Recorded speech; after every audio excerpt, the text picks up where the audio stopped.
welcome back to my channel. It's Rica Mabel, your Airbnb super host. So, in a span of 3 years, we have managed to host over 1,000 of stays. So, join me in my journey as I navigate through Airbnb hosting, business, and personal growth. Ayan, so for today, it's gonna be another busy work day kasi tayo ay filled tayo with backlogs. Ayan, so medyo marami tayong tatahakin today. And since yesterday we went to Manila, parang yata ako 3 days straight traveling.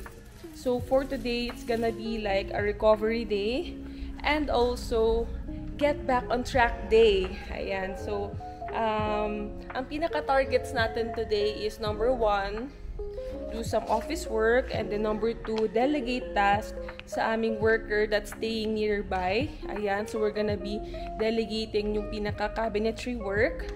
And then finally, 3, I think we can do it today, pero we're gonna buy some dog food and cat food for our pets here at home. And yeah, I guess that's okay for today. I'm trying to see if I can squeeze in some workout then in between. So medyo sumiksik talaga tayo kasi si Waki, the dog, likes to go out. Si Waki kasi marunong na siya mag-open ng gate.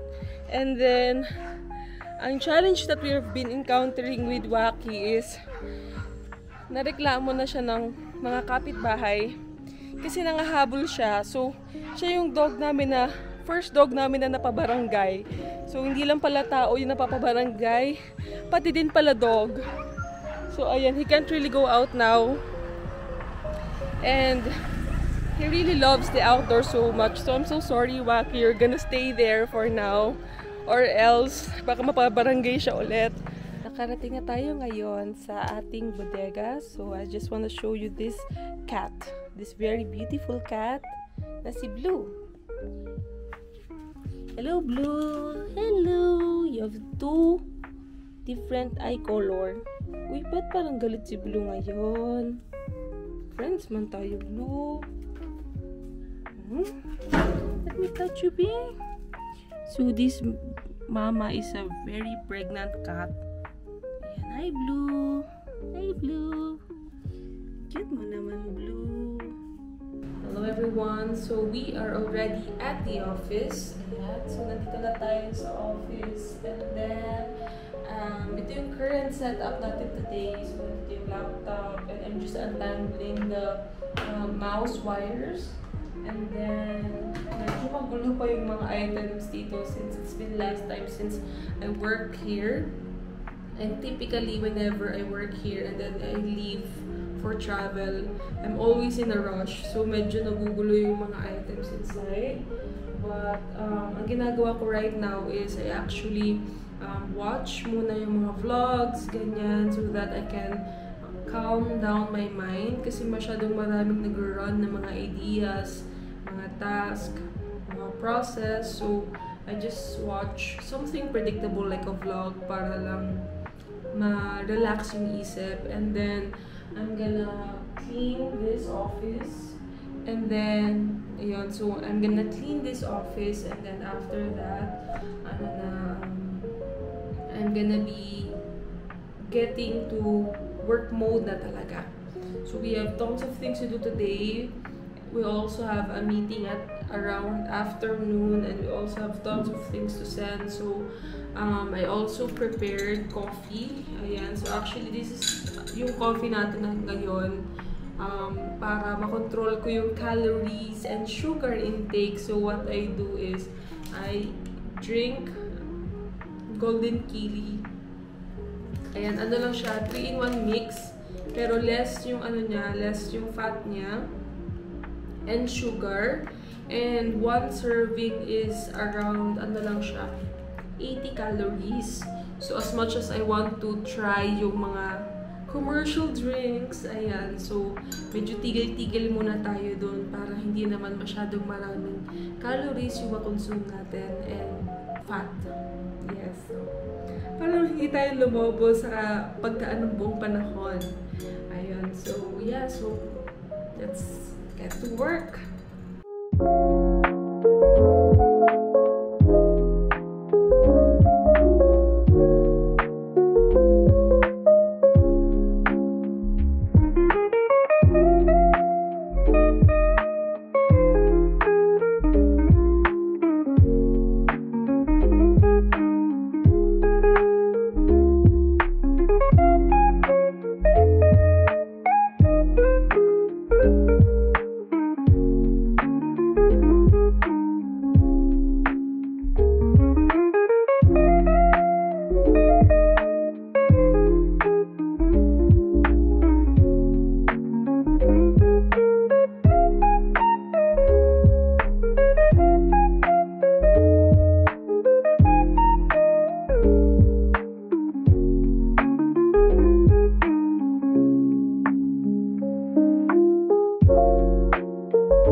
everyone! Welcome back to my channel. It's Ricky Mabel, your Airbnb super host.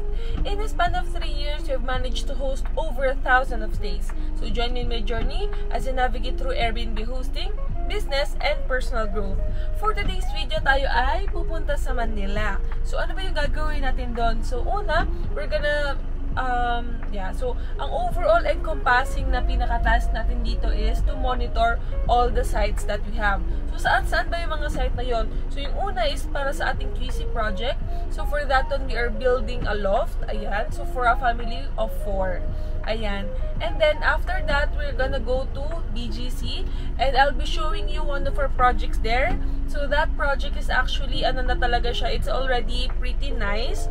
So ano ba yung meron doon? Ayan, so actually, it's a project that is about to launch this month. And I'm super excited for it. And our team really, kumbaga, went above and beyond for this project. And I'm so excited for you guys to see kung ano yung pinaka-itsura niya. Ayun, so let's go!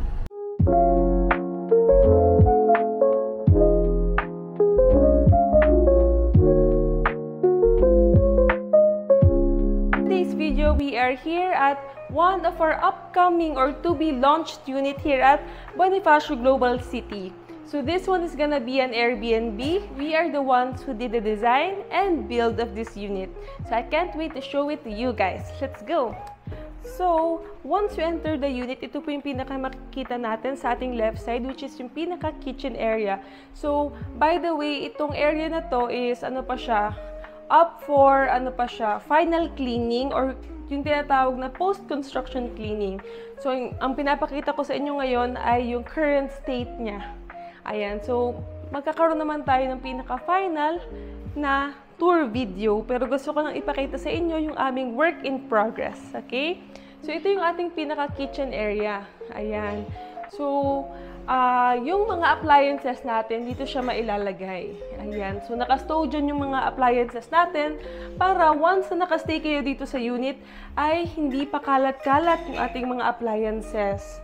Ayan. So, ito yung itsura niya. Dito yung microwave, yung mga rice cooker. Ayan. Dito siya ilalagay. Ayun. And then, dito yung pinaka-ref natin. And then, dito sa part na to, nandiyan naman yung ating lalagyan ng mga plates, mga spoon and fork, mga ganyan. And then, ito naman yung pinaka-sink natin. Ayun. Okay. So, pagdating naman dito is, nandito naman yung ating pinaka-zen garden. So, ang kulang na lang namin dyan ay yung pinaka-light bulbs to add more ambient or more ambience. Ayun, to be more accurate. And then, dito naman sa side na to is meron tayong pinaka-bamboo plant dyan. And then, dito naman is meron tayong shoe rack. So, once na you stay here, ayan, pwede nyong i-stow yung mga shoes nyo over here. Ayun. And then, next is, ito naman yung ating pinaka-living area. So, actually, this place is good for 4 people.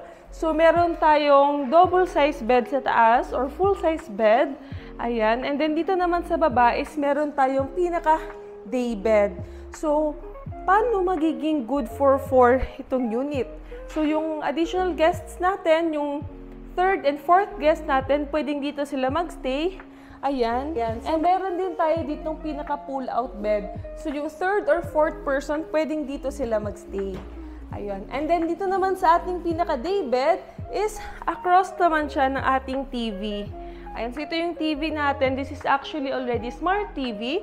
And then, meron din tayo ditong TV rack. Ayun. So, kung may mga kids kayong kasama, huwag po kayong mabahala kasi ang TV naman natin is naka-bracket naman siya sa wall. Ang nakakatakot kasi is if ang TV natin is naka-stand lang, tapos baka mamaya, sanggiin ng bata nakasama natin, lagot. Ayun. So, next is, meron naman tayo ditong full-length mirror. Ayan. So, para sa inyong mga OOTDs, mirror selfies, and all those things. And then, alam namin na kapag tayo nagsistay sa isang Airbnb, there's a high chance na may work pa din tayong dala. Ang tawag doon ay bleisure. Ayan. So, para sa mga bleisure moments natin, meron din tayo ditong pinaka-mini nook or workspace. Ayan. And then, pagkagabi, meron din tayo ditong pinaka dimmable light. Ayan. Diba? Para kapag mag-work tayo ng late at night, pwedeng habang nag-work tayo is naka-on din talaga yung light natin over here while everyone else is resting. And then, itong pinakahaligi natin dito, it provides a sense of privacy din para kapag may mga meetings tayo dito, ganyan, hindi tayo masyadong or hindi masyadong makikita yung mga kasamahan natin or di kaya yung mga friends natin. Kumbaga, makaka-focus pa din talaga tayo when we work here. And then, meron na din siyang dito, pinaka-saksakan na tatluhan. Perfect para hindi na tayo kailangan magdala ng mga adapters. And one of the best things that I love about this mini Nook is that meron siyang view ng Forbes Park. So yung view ng Forbes Park na golf course is one of the notable things that I really love about this unit kasi it also really provides a sense of peace and it's very calming and at the same time it's very, very unique. Ayan. And then over here naman, ayan, dito yung pinaka-ating dining table. So, I'll be taking a video of this one again later. Pero ito yung ating pinaka-dining table. Meron tayong 4 seats over here. And then, meron din tayong shelves naman over here with light. So, pag in-on natin to, ayan, so, nagla-light up din siya. So, it's also for added ambience once you stay here. So, pwedeng sa mga chill nights with your friends and family, pwede nyong i-on yan kung ayaw nyo ng masyadong maliwanag, lalo na pagkagabi. Ayan. So, ito yung pinaka-itsura ng ating view over here. Ayan. So, yan yung itsura niya. And then, over here naman, kung saan nakapatong yung ibang mga gamit, kasi actually, nagpo-pull out pa lang kami ngayon ng mga construction items. Dito naman is pwede din tayo dito mag-chillax. Ayan. So, pwedeng habang kumakain yung iba dito, pwedeng nag-chillax yung iba over here. Ayun. And then, what else? By the way, itong unit din pala na ito ay meron tayong pinaka-power card. So, once na umalis tayo ng unit, alam talaga natin na naka-off na lahat ng mga appliances. Ayun. So, pagtaas natin dito sa unit, ito yung pinaka-itsura niya. So, what we have here is a full-size bed. Ayan, meron tayo ditong mga lampshade lights or yung tinatawag na side table lights. Ayan, so meron din tayo ditong pinaka-added ambience sa may headboard. So, hindi pa namin nalalagay yung mga pillows dito sa unit kasi magpo-post-construction cleaning pa lang. Ayan, pero ito yung itsura niya, oh. Ayan. Bukod sa meron tayong switch dito, meron din tayo ditong pinakasaksakan na tatluhan na din para in case may mga i-charge tayo ng mga gamit, mga items, mga gadgets, pwedeng dito na lang din tayo mag-charge. Ayan. Ayun. So, yan yung pinaka-itsura niya. So, talaga siya? Very aesthetic and very, cool. Ayun. And then, dito naman is meron din tayong storage. Ayan. So, ito yung itsura niya. So, makikita natin dito, meron tayong pwedeng sabitan ng mga damit, ganyan. And then, pwedeng yung mga other items natin and maleta, dito na natin ilagay para, once we stay here, neat pa din talaga. So, ang pinaka-concept pala nito is Modern Japandi. So, this is our version of Modern Japandi here at BGC.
actually, that's it for this video. And if you guys are looking to book this place in advance, ayan, message nyo lang din kami. And I'll also be putting the links sa ating pinaka-description para mabook nyo yung place na ito in advance. This is actually still a work in progress update. And I'll be posting another video para sa ating pinaka-official tour once we have pulled out our items over here. And if you guys are looking for someone or a team that will design and build your condo, we are here for you. We can definitely help you with that. And you may message our page, FNF Design and Build, here on Facebook for more details. And kung meron naman kayong mga condo na hindi nyo nagagamit and meron na din siyang design sa loob and you want someone to manage it for you, we also have that. So we are in official partnership with Rise Up Property Management in managing 5-star properties. Ayan, so ilalagay ko na lang din sa description box yung link ng Rise Up Property Management para kung may condo kayo na gusto nyo ipa-BNB and you want to go hands-off or di kaya you're very busy, ganyan, and you don't have time for managing another property, ganyan, kasi managing a property also takes a lot of time. It's also very time-consuming. So if you don't have time for it and you want someone or you want experts to handle your property, we are here for you. Ayan. So complete package na din po talaga tayo dito. Meron po tayong design, build, and manage, pati marketing ng property. So you are in good hands. Ayun. So yes, ilalagay ko na lang sa description box yung mga links natin para dyan. Ayun, so that's it for this video. Thank you guys for watching and I hope to see you on the next one. Bye-bye!